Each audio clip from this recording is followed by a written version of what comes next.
അനുസരിച്ച് അതേപോലെ തന്നെ നമ്മുടെ ഉണ്ണിച്ചേട്ടൻ്റെ മാർക്കോ ഇറങ്ങാൻ പോവുകയാണ്. അതിൻ്റെ ഒരു കാരണം അതിൻ്റെ ഓരോ അപ്ഡേറ്റ്സ് കാണുമ്പോഴത്തേക്ക് ഇവൻ എന്തൊക്കെയാണ് ചെയ്തു വെച്ചിരിക്കുന്നത് വൻ സ്കെയിലാണല്ലോ. തീർച്ചയായിട്ടും ഡിസംബർ 25 25 അല്ലേ റിലീസ്. തീർച്ചയായിട്ടും അത് മറ്റൊരു വിഷ്വൽ ട്രീറ്റ് ആയിരിക്കും തിയേറ്ററിൽ. തീർച്ചയായിട്ടും ഉണ്ണിമൂന്നിൻ്റെ കരിയറിലെ എനിക്ക് അടുത്തൊരു ബെഞ്ച് മാർക്ക് ആയിരിക്കും മാർക്കോ, ഉറപ്പുള്ള കാരണം. അതിൻ്റെ കുറച്ച് സീക്വൻസുകൾ ഞാൻ കണ്ടതൊക്കെ ഹെവി സീക്വൻസുകളാണ്. മലയാള സിനിമയ്ക്ക് ചിലപ്പോൾ സ്വപ്നം കാണാൻ പറ്റാത്ത അത്രയും ഹെവി സീക്വൻസുകൾ, ആക്ഷൻ ബ്ലോക്കുകൾ സിനിമയെ കൊണ്ട് വെച്ചുകൊണ്ടാണ്. ഉണ്ണി ബേസിക്കലി ആക്ഷൻ എന്ന് വെച്ചാൽ ഭ്രാന്തുള്ള ഒരുത്തരാണ്. എനിക്ക് അനുഭവം ഉള്ളതാണ്. കാരണം 3 ദിവസം ഫൈറ്റ് എന്ന് പറഞ്ഞിട്ട് 5 ദിവസം ഇടിച്ച് നൂത്താണ് മാളികപ്പുറത്തിൽ. അപ്പം മാർക്കോയിൽ ആ ഫ്രീഡം ഉണ്ണിക്ക് കിട്ടിയപ്പം എനിക്ക് തോന്നുന്നു 5 or 6 ഫൈറ്റ് സീക്വൻസ് ഉണ്ട്. 4-5 ഫൈറ്റ് സീക്വൻസ് ഉണ്ട്. തീർച്ചയായിട്ടും തിയേറ്ററിൽ ഒരു ഇമ്പാക്റ്റ് ആയിരിക്കും ഉറപ്പായിട്ടും. ഈ മാളികപ്പുറത്തിൽ ചെയ്യുമ്പോൾ ഒരു നമ്മുടെ ശരിക്കും ഒരു അയ്യപ്പൻ അങ്ങനത്തെ ഒരു ക്യാരക്ടർ ആണല്ലോ ആൾക്കാർക്ക് ഒരു വിശ്വാസം. അപ്പോൾ ഇത് ശരിക്കും തിരിച്ചും ഒരു വ്യത്യസ്തമായിട്ടുള്ള ഒരു ഓപ്പോസിറ്റ് ക്യാരക്ടർ ആണല്ലോ ഇതിനകത്ത്.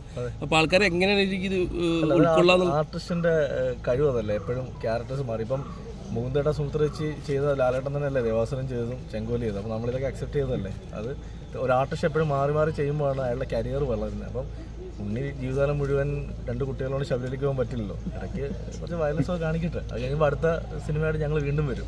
അപ്പോൾ ഞാൻ നോക്കട്ടെ ഏതെങ്കിലും ഒരു ഭക്തിപടം ഇനി ഉണ്ടാവോ? ഭക്തിപടം എന്നല്ല, ഇപ്പോൾ മാളികപ്പുറം ഭക്തിപടം എന്നൊരു ലേബലിൽ മാത്രം വെക്കണ്ട. മാളികപ്പുറം അതൊരു എൻ്റർടൈൻമെൻറ്റ് തന്നെ ആയിരുന്നു. തീർച്ചയായിട്ടും അടുത്തൊരു പരിപാടി ഞങ്ങൾ പ്ലാൻ ചെയ്യുന്നുണ്ട്. അത് ഒരു ഡിവൈൻ ബാക്ക്ഗ്രൗണ്ടുള്ള സിനിമ തന്നെ ആയിരിക്കും. മാർക്കോടെ മേക്കിംഗ് ഇതൊക്കെ കണ്ട് കഴിയുമ്പോൾ പ്രേക്ഷകർ 100 കോടി ലഭിക്കാറുള്ളൊരു പടം അല്ല. അത് ഈ കോടികളുടെ കണക്കിനേക്കാൾ ഉപരി അത് പ്രേക്ഷകർ സ്വീകരിക്കുകയാണെങ്കിൽ അതൊരു ഇപ്പം നമ്മൾ കില്ലെന്നൊരു സിനിമ നമ്മൾ മലയാളികളടക്കം തിയേറ്ററിൽ പോയി കണ്ടതാണ്. അതിൻ്റെ കാരണം അതിൻ്റെ മേക്കിംഗ് സൈഡ് അത്രയും ഗംഭീരമായിരുന്നു. അതേപോലെയാണ് മാർക്കോയും. അത് ഇവിടുത്തെ യൂത്ത് ഏറ്റെടുത്താൽ വൻ ഹിറ്റായിരിക്കും എന്നൊന്നും പറയാനില്ല. ട്രെയിലറൊക്കെ നിങ്ങളും കണ്ടില്ലേ? ഇനി എൻ്റെ വായി തന്നെ കേൾക്കണം. എന്താ ചേട്ടാ രാവിലെ തന്നെ ഞങ്ങൾ ഇതിന് എന്തെങ്കിലും കിട്ടുമോ നോക്കട്ടെ. അവാർഡല്ല, അവാർഡ് കിട്ടുക എന്ന് പറയുന്ന അംഗീകാരം എന്നും അംഗീകാരം തന്നെയാണ്. പക്ഷെ അവാർഡ് കിട്ടിയില്ലെന്ന് വെച്ചുകൊണ്ട് വിഷമിച്ച ചിലപ്പോൾ അത് ആ ഒരു ദിവസത്തെ വിഷമമായിരിക്കും. നമ്മൾ അടുത്ത പരിപാടിയിലേക്ക് പോകും. സമയം കിടക്കുകയല്ലേ, കിട്ടുമായിരിക്കും. കിട്ടിയില്ലെങ്കിൽ സന്തോഷമുള്ളൂ. കാരണം പ്രേക്ഷകർ സ്വീകരിച്ചുള്ള സിനിമ അതാണ് വലിയ കാര്യം. എൻ്റെ വേറെ സിനിമ തിയേറ്ററിലുള്ള 4 സിനിമ അതും കൂടെ പോയൊന്ന് കാണാൻ നല്ല അഭിപ്രായമാണ്. 3 ആഴ്ച കഴിഞ്ഞു. ഇന്നലത്തെ എല്ലാ ഷോസും ഹൗസ്ഫുള്ളായിരുന്നു. നല്ല സന്തോഷം ഇവിടുന്ന് കേട്ടപ്പോൾ. അവിടെ ഞാൻ ഇല്ലായിരുന്നു, ബാക്കി എല്ലാവരും തിയേറ്ററിൽ പോയിട്ടുണ്ടായിരുന്നു. വലിയ സന്തോഷമുണ്ട് അത് സ്വീകരിച്ചു. പിന്നെ അതൊരു റിയൽ കേസാണ്. ഞാൻ ഇതിനു മുന്നേ മീഡിയയോട് പറഞ്ഞിട്ടുണ്ട്. എത്രത്തോളം മീഡിയ കേസിൻ്റെ പുറകെ പോയിട്ടുണ്ടെന്ന് എനിക്കറിയില്ല. ഇന്നും ജീവിച്ചിരിക്കുന്ന ഒരു അച്ഛനും അമ്മയും കൊച്ചിയിലുണ്ട്, പിറവത്തുണ്ട്, മിഷേൽ ഷാജിയുടെ പേരൻസ്. അപ്പോൾ ആ കുട്ടിക്ക് നീതി ലഭിക്കട്ടെ ആ സിനിമയിലൂടെ.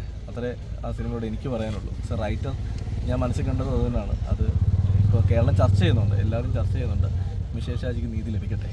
ഓക്കെ.